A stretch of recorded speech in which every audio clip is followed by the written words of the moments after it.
probably the single biggest category of negotiations that we do is with our existing customers and our new prospects, at Responsys.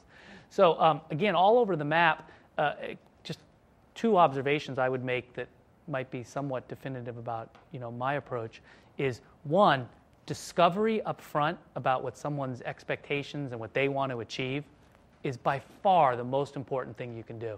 If you go into a discussion with a great knowledge of what you want, but not very much knowledge about what your prospect or colleague wants, I mean, it's just lame. It's bad preparation, right? Because of course you know what you want. So I really think preparation is important.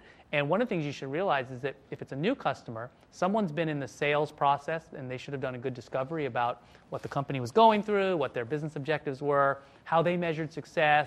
I love when people say, they want a high ROI. What does that mean? What do you mean by ROI? What investment? What return? And I really force people to articulate what those metrics of success are. So that's number one.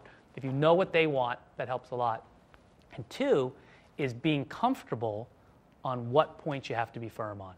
And I think you'll find that the vast majority of people that have made it, by the time I get involved in the discussion, they've pretty much decided they want to work with Responsys, right? Or they're an existing customer. And it doesn't mean that it's a done deal. It doesn't mean that there's no room for them to do something else.